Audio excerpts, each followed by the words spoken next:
Hey guys, welcome back to my channel Bansal biology. दोस्तों, IIT JAM का notification release हो चुका है। जल्द आईआईटी जैम के जो पोर्टल है वो ओपन होने वाला है एप्लीकेशन का। सो बहुत सारे स्टूडेंट्स जो है सोच रहे होंगे अप्लाई करने का, और बहुत सारे स्टूडेंट्स को पता नहीं होगा आईआईटी जैम के बेनिफिट्स क्या हैं और आईआईटी जैम में आपको कितने मार्क्स टारगेट करने चाहिए, आपको किस किस इंस्टीट्यूट में उससे एडमिशन मिल सकता है। बहुत सारी चीज़ें अभी भी स्टूडेंट्स को नहीं पता होती है। तो मैं आईआईटी जैम से रिलेटेड आपको ये बताने वाली हूँ कि आपको कितने मार्क्स चाहिए अगर आपको एक अच्छा इंस्टीट्यूट चाहिए, कौन कौन से इंस्टीट्यूट्स हैं जिसके थ्रू आपको आईआईटी जैम मिल सकता है, मतलब आईआईटी में एडमिशन मिल सकता है या डिफरेंट इंस्टीट्यूट्स में एडमिशन मिल सकता है। So let's get started with the lecture guys. देखो, सबसे पहले हम यहाँ पर बात करते हैं कि कौन कौन से ऐसे इंस्टीट्यूट्स हैं जो आईआईटी जैम के बेसिस पे आपको एडमिशन देते हैं। देखो, सबसे पहले हम आईआईटीज़ की बात करते हैं। जो आईआईटीज़ हैं उसमें आता है IIT Bombay, IIT Delhi, IIT Dhanbad, IIT Indore and IIT Roorkee. कुल मिला के यहाँ पर 5 आईआईटीज़ हैं जो आपको एडमिशन देते हैं इसके थ्रू। इस बार अगर हम सीट्स देख लें तो आईआईटी बॉम्बे के जो एमएससी बायोटेक्नोलॉजी का कोर्स है उसमें 35 सीट्स हैं। एमएससी पीएचडी डुअल डिग्री का जो कोर्स है उसमें 3 सीट्स हैं। एमएससी इन बायोलॉजिकल साइंसेज में 11 सीट्स हैं, आईआईटी दिल्ली जो प्रोवाइड कर रहा है। एमएससी इन मॉलिकुलर मेडिसिन में 15 सीट्स हैं, आईआईटी धनबाद जो है। एमएससी इन बायोटेक्नोलॉजी में 15 सीट्स हैं और MSc in bioscience and bio engineering में 35 सीट्स हैं। तो सीट्स जो है वो अच्छी खासी सीट्स हैं। अगर आप हर साल देखोगे, हर साल करीब करीब 7 से 8 हज़ार बच्चे जो हैं आईआईटी जैम का फॉर्म भरते हैं सभी सब्जेक्ट्स को मिला के। तो आपके पास एक अच्छा खासा नंबर है सीट्स के मुकाबले में। और ये तो सिर्फ मैं अभी आईआईटीज़ की बात बता रही हूँ। इसके अलावा आईआईएससी जो है, इंडियन इंस्टीट्यूट ऑफ साइंस, जो कि बेंगलोर में है, वो भी इसके थ्रू दोस्तों आपको एडमिशन देता है। इसी के साथ साथ जो जेएनसीएसआर है, जेएनसीएसआर एक बहुत अच्छा इंस्टीट्यूट है बेंगलोर में, ये भी आपको एडमिशन प्रोवाइड करता है बायोटेक्नोलॉजी के थ्रू। इसके अलावा आईसर्स जो होते हैं, जैसे कि आईसर भोपाल, आईसर तिरुपति, ये भी आपको एडमिशन प्रोवाइड करता है इसके थ्रू। इसके अलावा दोस्तों एनआईटीज़ जो होती है उसमें भी आपको एडमिशन मिलता है, जैसे कि एनआईटी राउरकेला बहुत अच्छी एनआईटी है, इसमें भी आपको एडमिशन मिलता है।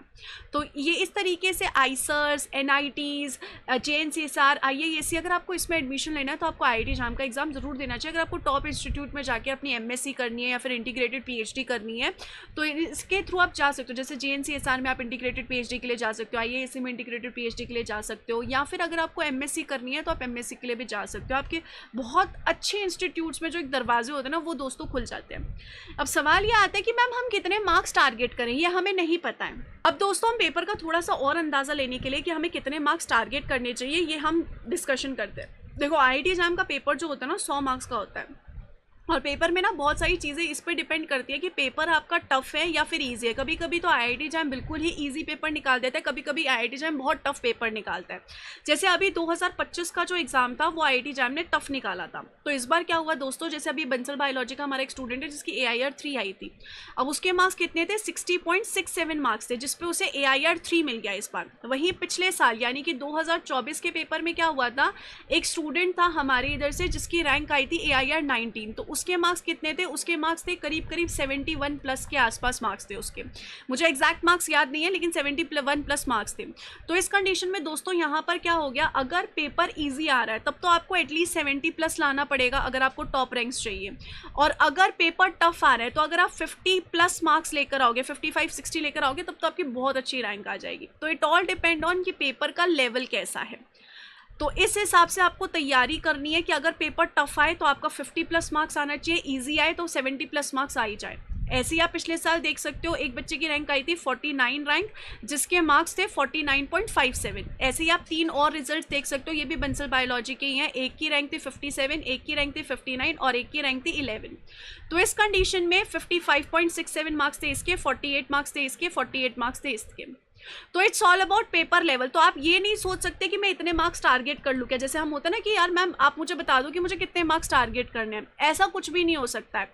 पेपर टफ आया तो 50 प्लस मार्क्स चाहिए ही चाहिए, अगर पेपर इजी आया तो 70 प्लस मार्क्स चाहिए ही चाहिए। अगर आपको बहुत अच्छी रैंक चाहिए, तो मैं ये बात बता रही हूँ, अगर आपको बहुत अच्छी रैंक चाहिए, अगर आपको अंडर रैंक चाहिए, लाइक अंडर आपको 30 के आसपास रैंक चाहिए, अगर आपको इसके कम जाना है, मतलब हाँ मैम इससे अच्छी, मतलब मेरे को 100 के आसपास भी रैंक चलेगी, तो उस कंडीशन में फिर आप यहाँ पर टारगेट कर सकते हो 42 प्लस मार्क्स के आसपास या फिर 40 प्लस मार्क्स के आसपास, और यहाँ पर आप टारगेट कर सकते हो 60 प्लस मार्क्स के आसपास।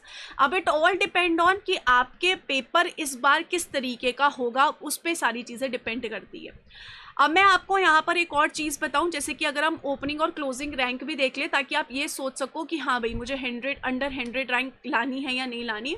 अगर आपको IITs में एडमिशन चाहिए होता है तो हर एक IIT ना 4 राउंड निकालती है।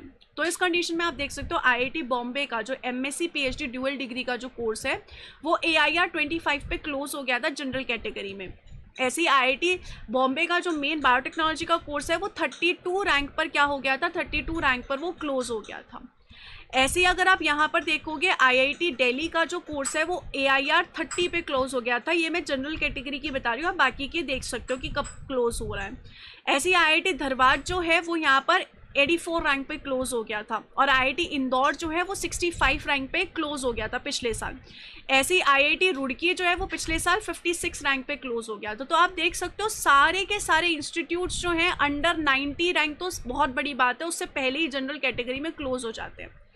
अब इसका मतलब ये नहीं है कि आपके पास सिर्फ IITs ऑप्शन है, आपके पास JNCSR IISc ऑप्शन में, आपके पास NITs का भी ऑप्शन है, तो आपके पास और भी बहुत सारे इंस्टीट्यूट्स हैं। तो इट्स नॉट लाइक कि आपको अंडर 100 ही रैंक चाहिए होता है। अगर आपकी 150 रैंक भी आ जाती है, 200 रैंक भी आ जाती है, 250 रैंक भी आ जाती है, 300 रैंक भी आ जाती है, तो भी बाकी इंस्टीट्यूट्स हैं जहाँ पर आपको एडमिशन मिल सकते हैं। बट ऑब्वियसली बात है we will target for the best. अगर हमें टारगेट बेस्ट के लिए करना है सो डेफिनेटली सी बात है दोस्तों, हमें यहाँ पर इतने मार्क्स टारगेट करने ही करने होंगे। और अगर आपको बेस्ट प्रिपेयर करना है तो डेफिनेटली दोस्तों बंसल बायोलॉजी आपके साथ है। यहाँ पर आप देख सकते हो बेस्ट रिजल्ट्स थे बंसल बायोलॉजी से IIT JAM 2025 में। अगर आपको पढ़ना है तो आप IIT JAM का कोर्स ज्वाइन कर सकते हो। अगर आपको सारे एंट्रेंसेस प्रिपेयर करने हैं, नॉर्मली कोई भी स्टूडेंट सारे एंट्रेंसेस टारगेट करता है, तो सारे एंट्रेंसेस का कोर्स है।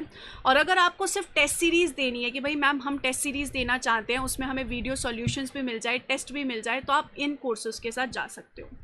आई होप गाइस आपको ये समझ में आएगा कि आपको कितने मार्क्स टारगेट करने हैं। इसके अलावा अगर आपकी कोई और क्वेरी है, अगर आप चाहते हो कि मैं एक स्पेसिफिक टॉपिक पे वीडियो बनाऊं, तो कमेंट सेक्शन में ज़रूर बताइएगा दोस्तों। Thank you so much, take care of your self, bye bye.